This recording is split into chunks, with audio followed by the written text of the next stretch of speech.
Hello friends, मैं महेंद्र प्रताप सिंह आप सबका स्वागत करता हूं आपके अपने चैनल इंग्लिश की बात में, जहां होगी केवल इंग्लिश की बात। जैसा कि लास्ट वीडियोज़ में आपने देखा था कि हमने प्रेजेंट सिंपल टेंस कंप्लीट कर लिया था। टेंस की अब टेंशन एक्चुअली ख़त्म होने जा रही है। मैंने आपको बताया कि 12 टेंसेस होते हैं, 3 टेंस होते हैं जिनके 4-4 पार्ट होते हैं, टोटल मिला के 12 अपने टेंसेस के पार्ट होते हैं। लेकिन मैंने ये भी साथ में कहा था कि उसमें से 5 या 6 ही ऐसे अपने टेंसेस हैं जो बेसिकली जो अपने कॉम्पिटिटिव एग्ज़ाम्स उनमें पूछे जाते हैं। लेकिन पहले हम इसको बेसिक से स्टार्ट किए बैठे हैं और हम चाहते हैं कि आप थोड़ा सा इसमें आप देखें। तो रिकेप के जरिए मैं बताना चाहता हूँ आपको कि पहले वीडियो मैंने आपको प्रेजेंट सिंपल टेंस पढ़ाया था। इसमें काफ़ी अच्छी इन्फॉर्मेशन, अच्छी जानकारियाँ मैंने आपको दी थी। उसके बाद में जो सेकंड वीडियो था उसमें मैंने negative sentence, I mean to say continuous tense, perfect tense and perfect continuous tense भी आपको बता दिए थे। आज अपना जो टॉपिक है वो है पास्ट टेंस। Past tense.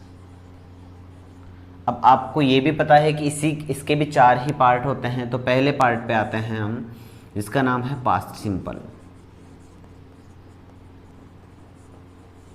बहुत इजी है।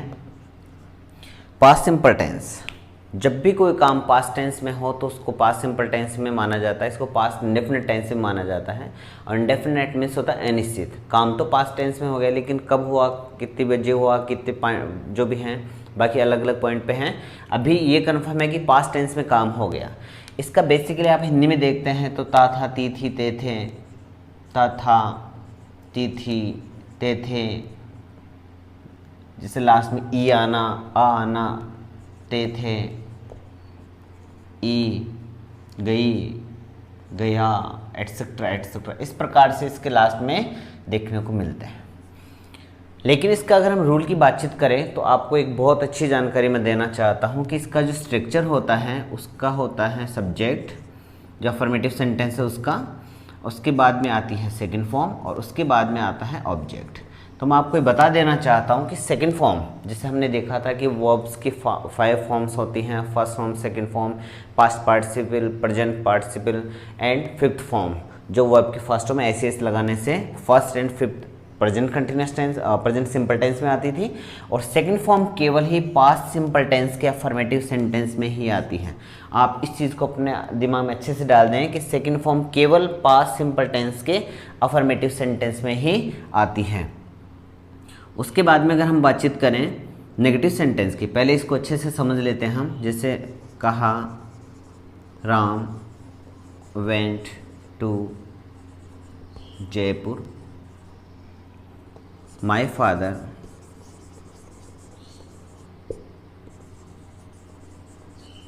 Makes a plan. 2 सेंटेंस मैंने डाले, आपने देखा सब्जेक्ट इट्स राइट, क्या सेकंड फॉर्म है? जी बिल्कुल सेकंड फॉर्म है। इट मीन्स मेरा सेंटेंस पास्ट सिंपल टेंस का है, ये अदर वर्ड है। लेकिन जैसे मैंने सेंटेंस लिखा है आपके दिमाग में तुरंत बात आ गई, सर आपने प्रेजेंट सिंपल टेंस का सेंटेंस डाल दिया अफर्मेटिव सेंटेंस का, क्योंकि यहाँ फिफ्थ फॉर्म नज़र आ रही है। तो अगर यही सेंटेंस आए तो आप समझ जाएंगे कि आपको यहाँ सेकेंड फॉर्म मेड राइट करनी है। अभी मैं आपको वो रूल नहीं बताने जा रहा हूँ जो आपके actually correct form the verbs में आते हैं, आपके कॉम्पिटिटिव एग्जाम्स में आते हैं। हम बेसिक चला के बैठे हैं, लेकिन फिर भी आपका जो नोटिस है, आपका जो अटेंशन है यहीं पे होना चाहिए, इसलिए मैंने मैक्स राइट किया है। यहाँ सेकंड फॉर्म होनी चाहिए थी। आपके समझ में जो पास्ट सिंपल टेंस उसका अफर्मेटिव सेंटेंस आ गया होगा कि पास्ट सिंपल टेंस के अफर्मेटिव सेंटेंस में ही सेकंड फॉर्म का यूज़ किया जाता है और बाकी इंग्लिश ग्रामर में कहीं पे भी सेकंड फॉर्म का यूज़ नहीं किया जाता। जब जब आपको पास्ट सिंपल टेंस लिखना हो, पास्ट में कोई काम रहा हो, मज़ा आता था, मैं गया, मैं आया, मैंने देखा, आई सो, इस प्रकार, जैसे मैंने आपको पिछले जो मेरी वीडियोज़ हैं इंग्लिश स्पोकन में मैंने आपको बताया था कि कितने फास्ट में इसका इंग्लिश ट्रांसलेशन कर सकते हैं, तो वो अब आपके बहुत ज़्यादा काम आने वाला है। इसके आगे चलते हैं नेगेटिव सेंटेंस। तो आपको मैंने ये बताया था कि केवल प्रेजेंट सिंपल टेंस का अफर्मेटिव सेंटेंस और पास्ट सिंपल टेंस का अफर्मेटिव सेंटेंस ऐसे होते हैं जहां हेल्पिंग वर्ब का यूज़ नहीं होता। उसके अलावा नेगेटिव में जरूर यहाँ होना है इसके हेल्पिंग वर्ब का यूज़। तो आप लिखेंगे सब्जेक्ट, उसके बाद में इसकी हेल्पिंग वर्ब होती है डिड, और उसके बाद में नॉट, क्योंकि नॉट कभी अकेले नहीं आता, और तीसरे नंबर पर नॉट आता है, मैंने बता रखा है। और उसके बाद में वर्ब की फर्स्ट फॉर्म आनी है और उसके बाद में ऑब्जेक्ट आना है। अगर आपने मेरा लास्ट वीडियो नहीं देखे हैं तो ज़रूर देखें, उसमें मैंने बताया था कि सेकेंड फॉर्म और डिड के कोई मैच नहीं हो पाता, इसलिए यहाँ वर्ब की जैसे डिड आएगा उसके साथ में वर्ब की फर्स्ट फॉर्म आना स्टार्ट हो जाएगी। इसकी सिंपल सा एक आइडिया है कि आपने देखा होगा कि प्रेजेंट सिंपल टेंस में भी अफर्मेटिव सेंटेंस में हेल्पिंग वर्ब नहीं आती थी और उसमें वर्ब की कभी फर्स्ट फॉर्म आती थी, कभी उसमें ऐसे एस ऐड होता था, और यहाँ आप देख पा रहे हैं कि अफर्मेटिव सेंटेंस में सेकेंड फॉर्म है। तो क्या किया जाए, सिंपल आइडिया है कि जब भी आपको सब्जेक्ट के बाद में हेल्पिंग वर्ब या तो आपको डज लगानी हो या आपको डू लगानी हो और या आपको डिड लगानी हो, तो पक्का समझ जाएगा कि इसके बाद में वर्ब की फर्स्ट फॉर्म ही आपको राइट करनी है। इसके बाद में वर्ब की फर्स्ट फॉर्म ही आपको राइट करनी है। ये अपने दिमाग में अच्छे से डाल दीजिएगा कि जैसे डिड आए, डज आए, डू आए, तो उसमें वर्ब की फर्स्ट फॉर्म ही आपको राइट करनी है। उम्मीद है यहाँ तक आपके समझ में आ गया होगा। जैसे Sita did not write a letter,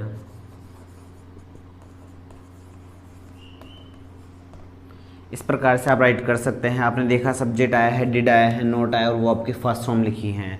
दोबारा इसको सुनेंगे, जब अफर्मेटिव सेंटेंस हो तो आपको सेकंड फॉर्म लिखनी है, लेकिन जैसे आपके नेगेटिव सेंटेंस आए, नेगेटिव सेंटेंस में आपको डिड का यूज़ करना है एज ए हेल्पिंग वर्ब। एक ही इसमें हेल्पिंग वर्ब है तो सभी सब्जेक्ट के साथ में आप डिड का ही यूज़ करेंगे। थर्ड प्लेस पे आप नोट लिखेंगे, उसके बाद में वर्ब की फर्स्ट फॉर्म लिखनी है। याद करने का सिंपल तरीका है कि जब जब आपके पास में डू, डज और डिड हेल्पिंग वर्ब आ जाए तो उसके जस्ट बाद में आपको वर्ब की फर्स्ट फॉर्म का यूज़ करना है।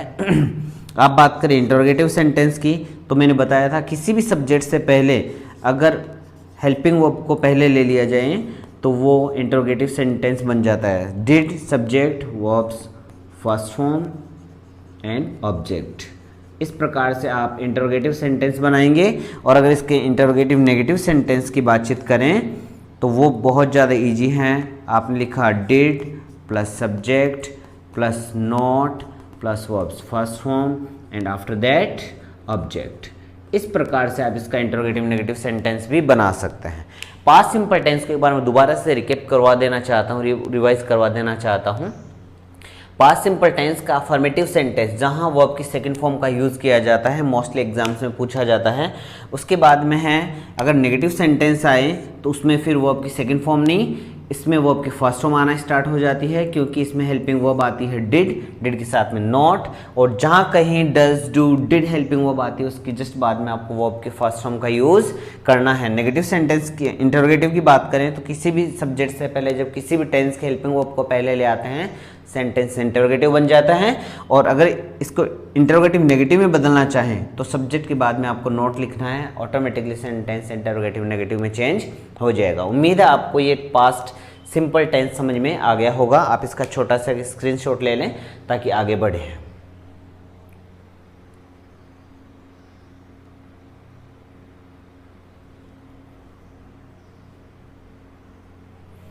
जी आगे बढ़ते हैं।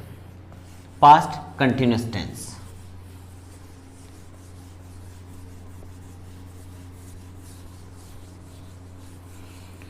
पास्ट कंटिन्यूअस टेंस की बात करें तो जैसे मैंने कहा कंटिन्यू, और आपके दिमाग में लास्ट वीडियो आ चुका होगा, अगर आपने देखा है तो उसको जरूर देखें, नहीं भी देखा है तो।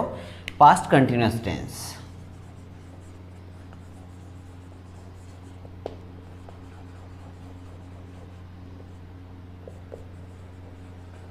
Past continuous tense, continuous tense means continue. जब भी कोई काम पास्ट टेंस में रेगुलर रहा हो, जारी रहा हो, कंटिन्यू रहा हो, तब पास्ट कंटिन्यूअस टेंस आता है। लेकिन हमें ये पता नहीं चलता कि कितने समय से स्टार्ट है, कब से चल रहा है, नो मैटर। पास्ट टेंस में काम जारी था, लगातार था, पास्ट कंटिन्यूअस टेंस आया। अगर हिंदी के वाक्यों में अगर जैसे कोई भी काम अगर पास्ट टेंस में कीप ऑन रहता है, जारी रहता है, गो ऑन रहता है, तो वो पास्ट कंटिन्यूअस टेंस होता है। हिंदी के वाक्य में बातचीत करें तो रहा था, रही थी, इस प्रकार इनके वाक्य लास्ट में ये वर्ड्स आते हैं, रहा था, रही थी, रहे थे, एटसेट्रा एटसेट्रा। बातचीत करें रूल्स की तो इसके रूल होते हैं सब्जेक्ट और इसकी हेल्पिंग वर्ब होती है वॉज वर। इसका कन्फ्यूजन आपके दिमाग से निकल चुका हो अगर आपने मेरा फर्स्ट वीडियो देखा है तो। वॉज वर प्लस जब भी कोई काम कंटिन्यू होता है तो उसमें हम वर्ब के फर्स्ट फॉर्म में आईएनजी लगाते हैं, ये मैंने जस्ट लास्ट वीडियो में बताया है, और उसके जस्ट बाद में ऑब्जेक्ट। जब भी कोई काम प्रेजेंट टेंस में रेगुलर होता है प्रेजेंट का कंटिन्यूअस टेंस होता है, पास्ट में रेगुलर होता है तो पास्ट का होता है, और फ्यूचर में तो फ्यूचर का। हेल्पिंग वर्ब की बात करें तो प्रेजेंट की मैंने बता रखी है इज एम आर, पास्ट की होती है वॉज वर, और फ्यूचर की होती है शैल बी विल बी। और आपको पता है जब भी कोई काम लगातार होगा तो उस लगातार होने वाले काम में आपको इंग लगाना है। इसका कन्फ्यूजन एकदम ईजी है कि अगर सब्जेक्ट सिंगुलर है तो उनके साथ में जे वाले जो साउंड वाली वर्ब है वो लगानी है, और जो बाकी बच गए उनके साथ में जो बच गई हेल्पिंग वर्ब वो लगानी है। It means singular helping verb was है और प्लूरल वर है। और इसके अलावा मैंने आपको एक बात बता रखी थी, मैं थोड़ा लिख देना चाहता हूँ कि वॉज आप लगाएंगे जो भी सिंगुलर सब्जेक्ट हैं, जैसे ही, शी, इट, और आप अब की बार एक और वर्ड है आई, क्योंकि मैंने कहा था कि आई एक एक्सेप्शन है जो हर जगह प्लूरल माना जाता है, केवल पास्ट कंटिन्यूस टेंस को छोड़कर जहां इसको सिंगुलर माना जाता है और सिंगल रिलेशन सिंगल नाउन आप कुछ बोल सकते हैं वहां आप यूज करेंगे वॉज का। और अगर वर का यूज करना है तो जो भी प्लूरल बच चुके हैं लाइक यू, वी, दे, और जो भी एक से ज़्यादा नाउन या प्रोनाउन है, जो भी एक से ज़्यादा रिलेशन है, वो सभी इसमें वर का यूज़ करवाएंगे। आपकी समझ में आ चुकी होगी कि जितने भी सिंगुलर सब्जेक्ट हैं उनके साथ में वॉज, और अब की बार आई के साथ भी आपको वॉज लगाना है, क्योंकि मैंने बार बार एक बात बताई है कि सभी जगह आई को प्लूरल माना जाता है, केवल पास्ट कंटिन्यूस टेंस को छोड़कर जहां आई को सिंगुलर माना जाता है और इसके साथ में वॉज का यूज़ किया जाता है। आपने देखा I was reading a book. आपने देखा आई यहाँ सिंगुलर है, वॉज का यहाँ यूज़ हुआ है, वो आपके फर्स्ट फॉर्म कंटिन्यू है इसलिए इसमें आईएनजी लगाया है, और अ बुक। उसके बाद में अगर हम नेगेटिव सेंटेंसेस की बातचीत करें, अभी आपको मैं बेसिक पढ़ा रहा हूँ, उसके जस्ट बाद में अभी फ्यूचर होना, उसके जस्ट बाद में हम ये पढ़ेंगे कि करेक्ट फॉर्म द वर्ब्स, इनके जो एडवर्ब्स हैं वो कौन कौन से हैं। विश्वास मानिएगा बहुत अच्छे वे में आपको लर्न होगा, बहुत ईजी वे में लर्न होगा, और करेक्ट फॉर्म द वर्ब का आपका एक भी क्वेश्चन गलत नहीं होगा, पूरे क्वेश्चन आपके अच्छे से बन पाएंगे। नेगेटिव की बातचीत करें तो इसमें जस्ट आपको नोट जोड़ना है, नोट कहाँ लगाना है वो भी आपको पता है कि तीसरे नंबर पे हमें नोट लगाना है। इट मीन्स पहले आप सब्जेक्ट लिखेंगे, उसके बाद में आप वॉज वर लिखेंगे, और उसके जस्ट बाद में आपको नोट लगाना है, और उसके जस्ट बाद में वो आपके first form plus ING plus object. उम्मीद है आपको ये आपने खुद से बना लिया होगा, और अगर इसके एग्जाम्पल की बातचीत करें तो वो भी बहुत ज़्यादा इजी है। Sita was not making a plan, और आपको अच्छे से समझ में आ गया this is subject singular, singular साथ में आपको वॉज का यूज़ करना है। थर्ड प्लेस पे आपको नोट लगाना है, जो लगातार काम हो रहा है उसमें आपको इंग लगाना है, और उसके बाद में आपने ऑब्जेक्ट लिख दिया है। इंटरोगेटिव सेंटेंस की बातचीत करें तो इट्स टू इजी, अब आपकी आदत सी पड़ चुकी है कि सब्जेक्ट से पहले आपको हेल्पिंग वर्ब का यूज़ करना है, like was and were plus subject plus verbs first form plus ing and plus object question mark. उम्मीद है आपने खुद से ही ये सेंटेंस बना लिया था, ये जो है रूल आपने बना लिया था, क्योंकि अब आपकी आदत हो चुकी है जब भी इंटरोगेटिव सेंटेंस बनाना है सब्जेक्ट से पहले हेल्पिंग वर्ब को लिखना है, बाकी वाला रूल ऐसा ऐसा रहना है। अगर आपको नेगेटिव बनाना है तो थर्ड प्लेस पे आपको नोट लिखना है, बशर्ते उसमें WH वर्ड नहीं आया हो। अगर WH वर्ड आता है तो उसको सबसे पहले लिखते हैं, और उसको छोड़कर तीसरे नंबर पर आपको नोट लगाना है। आपने लिखा were the boys making a noise in the park।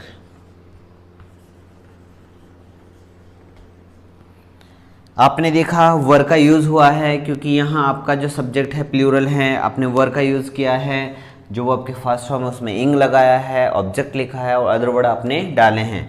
उम्मीद है आपने खुद ने भी ऐसा ही बना लिया होगा। अब चलते हैं इंटरोगेटिव एंड नेगेटिव सेंटेंस पे, जो बहुत इजी है। आपको पता है सबसे पहले आपको हेल्पिंग वर्ब का यूज़ करना है, ये बेसिक चल रहा है, लेकिन एक बात आप अपने अच्छे दिमाग में डाल दें कि अगर बेसिक आपका अच्छा है तो आपके आगे आने वाले हर एक टॉपिक को आप बहुत अच्छे से क्लियर कर पाएंगे, लाइक नरेशन, वॉइस, ये मॉडल सी, काफ़ी सारे सेंटेंसेस जो टेंसेस पे डिपेंड करते हैं। और भी उम्मीद है कि ये तरीका आपके दिमाग में अब की बार टेंस की जो टेंशन है उसको रिमूव करके ही रहेगा। वोजवर, उसके बाद में आप मेरे साथ में बोलने की कोशिश करें सब्जेक्ट, उसके जस्ट बाद में आपने लिखा है note, because this was interrogative and negative, और उसके बाद में आपको लिखना हुआ first form plus ing and after that you have to write object. उसके बाद में आपको ऑब्जेक्ट लिखना है। आप आराम से कोई भी सेंटेंस डाल सकते हैं। अब की बार आपने यूज़ किया है WH वर्ड, तो आपको ये समझ में आ गया कि WH वर्ड को छोड़कर बाकी ये वाला रूल लगाना है। Where was your father not singing a song. मैं ये आशा करता हूँ कि ये वाला जो सेंटेंस है आपने बहुत अच्छे से बनाया है, समझ गए होंगे। This is WH word, helping verb according to subjects, it was subject singular, so you have to write here singular verb जो लास्ट में जे वाला साउंड देती है। उसके बाद में आपने लिखा नोट।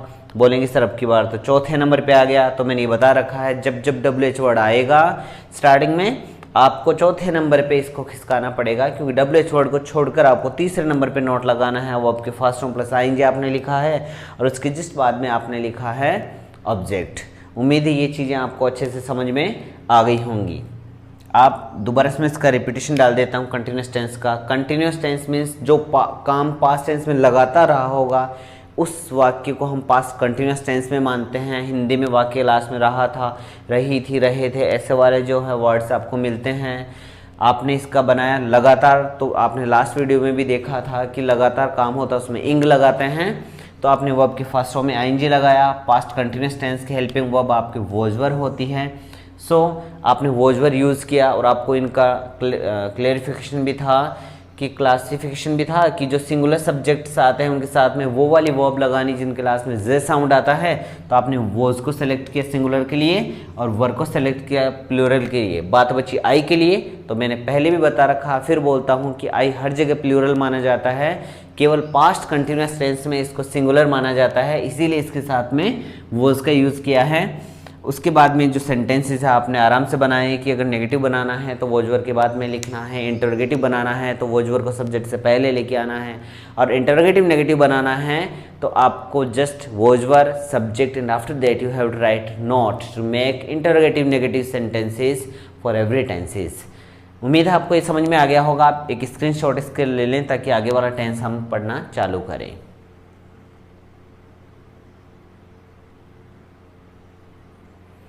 अगर इनमें आपको कुछ समझ में नहीं आ रहा तो आप आराम से कमेंट बॉक्स में ज़रूर लिखें, और वीडियो अगर आपको पसंद आ रहा है तो आप इस पर लाइक तो ज़रूर मारें। इनसे हमारा उत्साह बढ़ता है और हम और भी अच्छे से पढ़ाने की कोशिश करते हैं, अच्छे अच्छे कंटेंट लाने की कोशिश करते हैं, और बहुत ऊर्जा से हम आपको पढ़ाने की कोशिश करते हैं। कमेंट बॉक्स में ज़रूर लिखें कि कौन सा रूल आपको बहुत अच्छे से समझ में आ गया है, कौन सी चीज़ आपको अच्छे से समझ में नहीं आ रही है, ताकि नेक्स्ट वीडियो में हम उस पर और फोकस करें और अच्छे से पढ़ा पाएँ। अभी हम चलते हैं पास्ट परफेक्ट टेंस पे। This one past perfect tense.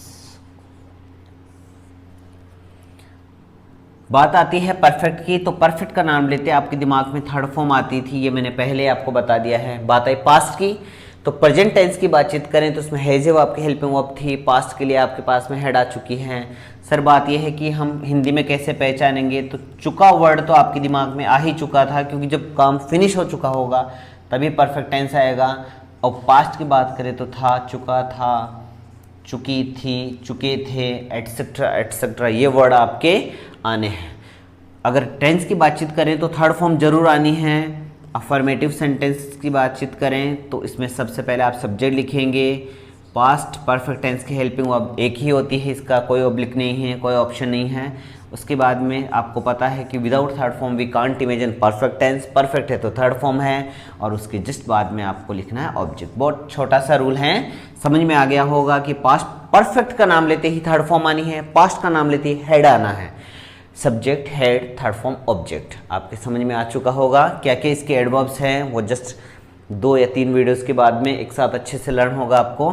फिलहाल आप बनाते जाएंगे Radha had made tea for her father. ये चीज़ आपके समझ में आ गई होगी। सब्जेक्ट आपने लिखा हेड, जैसे third form I perfect tense, had, past perfect tense, और उसके बाद में ऑब्जेक्ट। बहुत इजी वे है ये कि जब भी थर्ड फॉर्म परफेक्ट का नाम लेंगे, जब भी चुका हो कोई काम, फिनिश हो चुका हो, चुका मीन्स थर्ड फॉर्म, बट कौन सा थर्ड फॉर्म, जब प्रेजेंट में कोई काम स्टार्ट होके प्रेजेंट में फिनिश हो जाए, प्रेजेंट का परफेक्ट टेंस, पास्ट में कोई काम स्टार्ट होके पास्ट में फिनिश हो जाए, पास्ट का परफेक्ट टेंस, और फ्यूचर में कोई काम स्टार्ट होके फ्यूचर में फिनिश हो जाए, फ्यूचर परफेक्ट टेंस। अभी पास्ट में काम स्टार्ट होके पास्ट में फिनिश हो चुका, इट मीन्स हो चुका थर्ड फॉर्म, पास्ट में इट मीन्स हेड। समझ में आ गया होगा, subject had third form for past perfect tense. अगर इसके नेगेटिव सेंटेंस की बातचीत करें तो आप मेरे साथ साथ में बोलने की कोशिश करें, लिखने की कोशिश करें। सब्जेक्ट आपको पता है, हेड आपने लिखा है, and third place you have to write not, आपने नोट लिखा है। Without third form we can't imagine perfect tense, so we write here third form, हमने थर्ड फॉर्म भी लिखी है। And after that we write here object.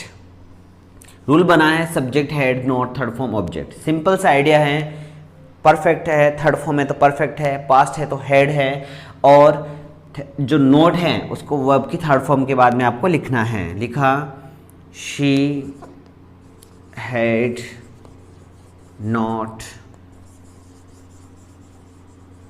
Followed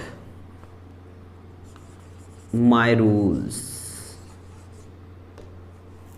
आपने देखा subject है हेड नोट थर्ड फॉर्म और ऑब्जेक्ट, इट मीन्स आपको ये लर्न हो चुका होगा। फिर से मैं रिपीट करवा देना चाहता हूँ, जब भी कोई काम हिंदी में चुका हो, फिनिश हो चुका हो, परफेक्ट टेंस होता है, परफेक्ट का नाम लेती थर्ड फॉर्म अपने माइंड में आती है। अगर प्रेजेंट का है तो हैज़ आती है, उसका आपने अलग से देख लिया था कि जो भी सिंगुलर सब्जेक्ट है ज, और जो प्लूरल हैं हैव। इसमें कोई कन्फ्यूजन है नहीं, बिकॉज वी है ओनली सिंगल हेल्पिंग वर्ब, केवल एक ही हेल्पिंग वर्ब है, तो every subject will follow by head, तो सभी सब्जेक्ट हेड से ही फॉलो होंगे, और उसके जस्ट बाद में ऑब्जेक्ट आपने लिख दिया। इंटरोगेटिव सेंटेंस की बातचीत करें तो आप बहुत स्मार्ट हो चुके हैं, आप आराम से बताएंगे कि सर सबसे पहले हेड का यूज़ करना, it means helping verb, after that you have to write subject, and after that third form and object. Question mark जरूर राइट करें आप। आपने लिखा हेड ही टॉट इंग्लिश। जी बिल्कुल पढ़ा चुका था। जब भी इंट्रोगेटिव लेना हो, सब्जेक्ट से पहले हेल्पिंग वर्ब को लेना है, थर्ड फॉर्म राइट करनी है, ऑब्जेक्ट राइट करना है। It's too easy in every way, हर एक वे में बहुत इजी है। बार बार सोचें, थर्ड फॉर्म में तो परफेक्ट टेंस है, जब कोई काम फिनिश हो चुका है, फिनिश होते थर्ड फॉर्म है, थर्ड फॉर्म है तो परफेक्ट है, एंड पास्ट है तो हेड ही है, क्योंकि इसका कोई ऑब्लिक नहीं, इसका कोई ऑप्शन नहीं है। पास्ट परफेक्ट टेंस में केवल एक ही हेल्पिंग वर्ब है हेड। इट मीन्स सभी सब्जेक्ट, चाहे कोई सा भी हो, आई हो, यू हो, वी हो, दे हो, राधा मोहन गीता गोपाल, एवरीथिंग एल्स, कोई भी हो, चाहे इसे हेड का यूज़ करना है। बात करें हम इंटरोगेटिव नेगेटिव सेंटेंस की, वही बात, हेल्पिंग वर्ब को सबसे पहले लेके आना है, उसके जस्ट बाद में आपको सब्जेक्ट को राइट करना है, and after that you have right note plus third form plus object question mark. और अगर एग्जाम्पल की बातचीत करें तो आप आराम से लिख सकते हैं हर मदर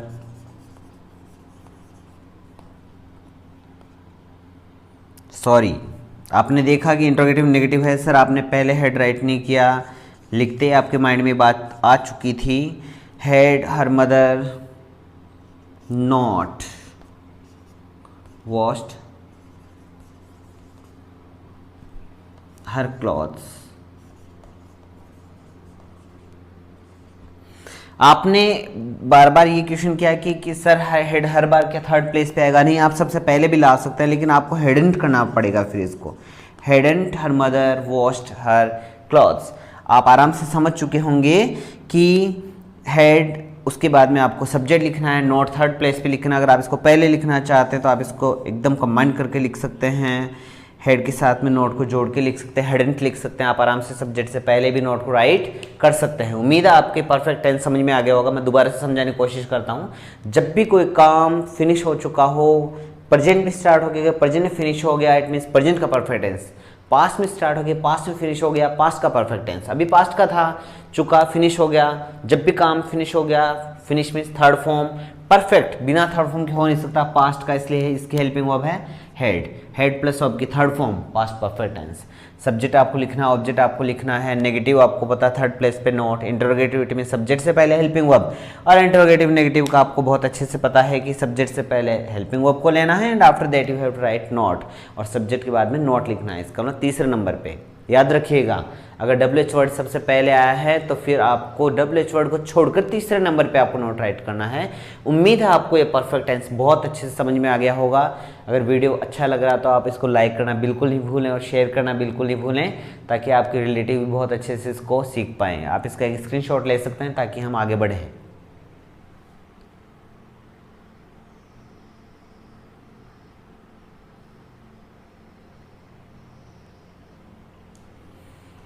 बढ़ते हैं आगे और पास्ट टेंस का जो सबसे लास्ट वाला टेंस है उसकी तरफ।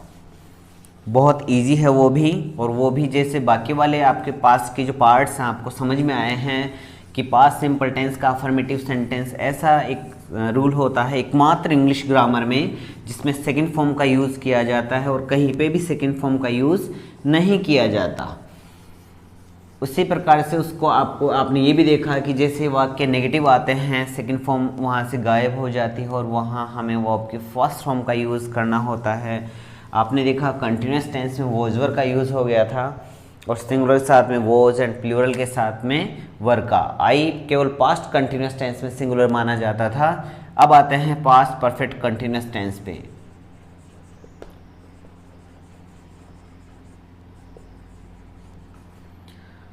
जब कोई काम पास्ट टेंस में कंटिन्यू हो, लेकिन अब की बार हमें समय भी पता है, या तो वो पीरियड ऑफ टाइम हमें शो करेगा या फिर पॉइंट ऑफ टाइम कि 2 बजे से ये काम हो रहा था। अब की बार हमें समय के साथ में पता चलेगा कि काम कंटिन्यू भी था और कितने समय से या कौन से पॉइंट से काम स्टार्ट था। इट मीन्स वाक्य के लास्ट में से रहा था, से रहा था, से रही थी, इस प्रकार के वर्ड आपको मिलते हैं। मतलब 2 घंटे से खेल रहा था, 5 घंटे से खेल रहा था, सोमवार से खेल रहा था। तो सिंपल सा समझ में आया कि पास्ट टेंस में कोई काम स्टार्ट था, इस पास्ट टेंस में कोई टाइमिंग आपको दी गई थी, वहाँ से काम स्टार्ट होके तब तक जारी था जब तक आप वहाँ पहुँचे, आपने देखा तब तक कुछ ना कुछ काम परफेक्ट हो चुका था, मतलब फिनिश हो चुका था। और मैंने लास्ट वीडियो में आपको बताया था कि हेल्पिंग वर्ब आपको लेनी है किसकी, परफेक्ट टेंस की, और इसकी हेल्पिंग वर्ब होती है हेड। बीच में आपको बीन का यूज़ करना था, कंटिन्यूस था तो वर्ब के फर्स्ट फॉर्म में आपको ing लगाना था। उसके बाद में मैंने बताया था आपको ऑब्जेक्ट जरूर राइट करना था। उसके बाद में आपको इस से की स्पेलिंग जो थी, या तो सिंस आपको राइट करनी थी, either you have write there for, एंड उसके बाद में आपको टाइमिंग लिखना था। ये इसका रूल हमने पहले भी बनाया था प्रेजेंट परफेक्ट कंटिन्यूस टेंस में। ये पास्ट का है तो इसमें हेल्पिंग वर्ब केवल आपको पास्ट परफेक्ट टेंस की लगानी, बाकी वैसा वैसा है। ये अफर्मेटिव सेंटेंस है, आप लिख सकते हैं यहाँ शी हैड बीन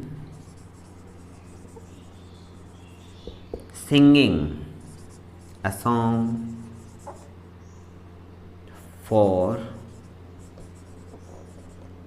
2 hours। आपने देखा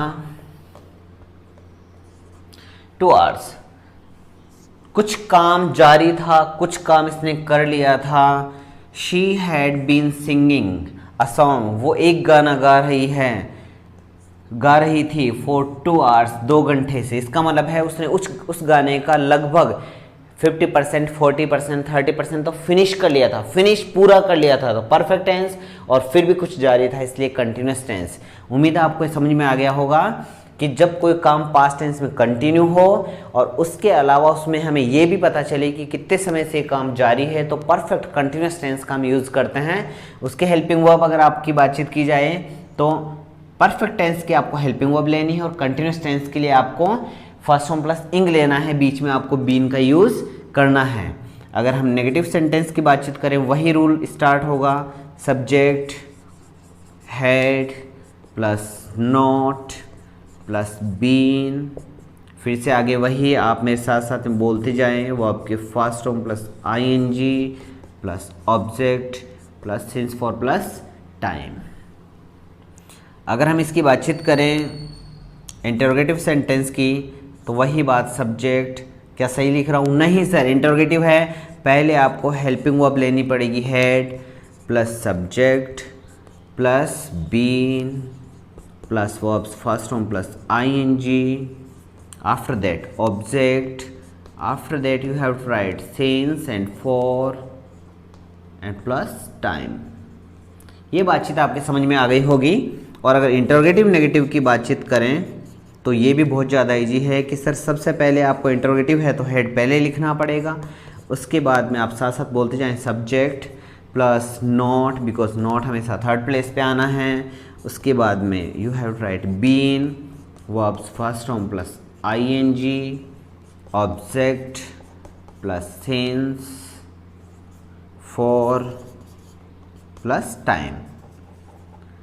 उम्मीद है आपको ये पूरे रूल्स अच्छे से समझ में आ गए होंगे, क्योंकि आपने साथ साथ मेरा फॉलो किया है, बहुत अच्छे से आपने सीखा है इन रूल्स को, और जिस एंगल से आप मेरे साथ साथ उम्मीद है बोल पा रहे होंगे, तो इट मीन्स आपको बहुत अच्छे से समझ में भी आ रहा होगा। एग्जाम्पल हम देखते हैं नेगेटिव सेंटेंस के। माई फादर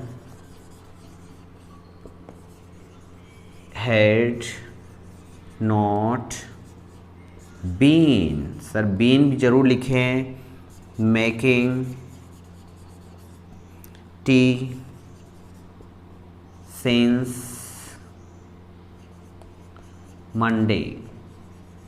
मैंने सिंस और फॉर का यूज़ आपको बता दिया था कि जब भी पॉइंट ऑफ टाइम मिले, समय बिंदु मिले, तो आपको सिंस का यूज़ करना है, और पीरियड ऑफ टाइम मिले, समय अवधि मिले, तो हमें फॉर का यूज़ करना है। शॉर्ट ट्रिक मैंने बताई थी, जहाँ ऑलरेडी आपको काउंटिंग दी हुई रहे 10 दिन, 2 दिन, 4 घंटे, 2 साल, तो आपको यूज़ करना फॉर का। और अगर आपको खुद को काउंट करना पड़े लगभग 7 बजे से, इट मीन 7 से आप काउंट करें 7, 8, 9, 10, 11, 12, तो आपको वहाँ यूज़ करना सिंस का। उम्मीद है बहुत अच्छे से आपके समझ में आ गया होगा। आप इन रूल्स को बहुत अच्छे से 1-2 बार राइट करके देखें तो आपको बहुत अच्छे से समझ में आएगा। आज अपना था पास्ट टेंस, जो मैंने बहुत अच्छे से क्लियर करने की कोशिश की है उन बिगिनर्स के लिए जो स्टार्ट करने जा रहे हैं, और हो सकता है खूब ऐसे भी व्यूवर्स हों जो ऑलरेडी जानते हों, लेकिन प्लीज़ इस वीडियो को ज़रूर देखें, लास्ट तक देखें। अगर अच्छा नहीं लगे तो डिसलाइक भी ज़रूर करें, और अगर आपको अच्छा लग रहा है तो लाइक करना बिल्कुल नहीं भूलें, शेयर करें। आप देख पा रहे हैं इसको पढ़ाते समय क्या कंडीशन चल रही है, बिल्कुल पसीने की हालत ख़राब, लेकिन फिर भी आप देखें, बहुत अच्छा लगेगा, और मेरी इस मेहनत को आप ज़रूर आगे बढ़ाएं। अगर आपको अच्छा लग रहा है तो लाइक, शेयर एंड सब्सक्राइब करना तो बिल्कुल नहीं भूलें, और ऐसे वीडियो में और अच्छे बनाता रहूँगा आपके लिए। वो तैयार है 5 से 6 टेंसेस जो बेसिकली नहीं, लगभग 95% जो आपकी जो एग्ज़ाम्स होते हैं कंपटीशन लेवल की, वहाँ पूछे जाते हैं, और आप आराम से उनको क्रैक कर पाएंगे। अब की बार इंग्लिश पार 101%, just I mean it. So thank you, thanks a lot.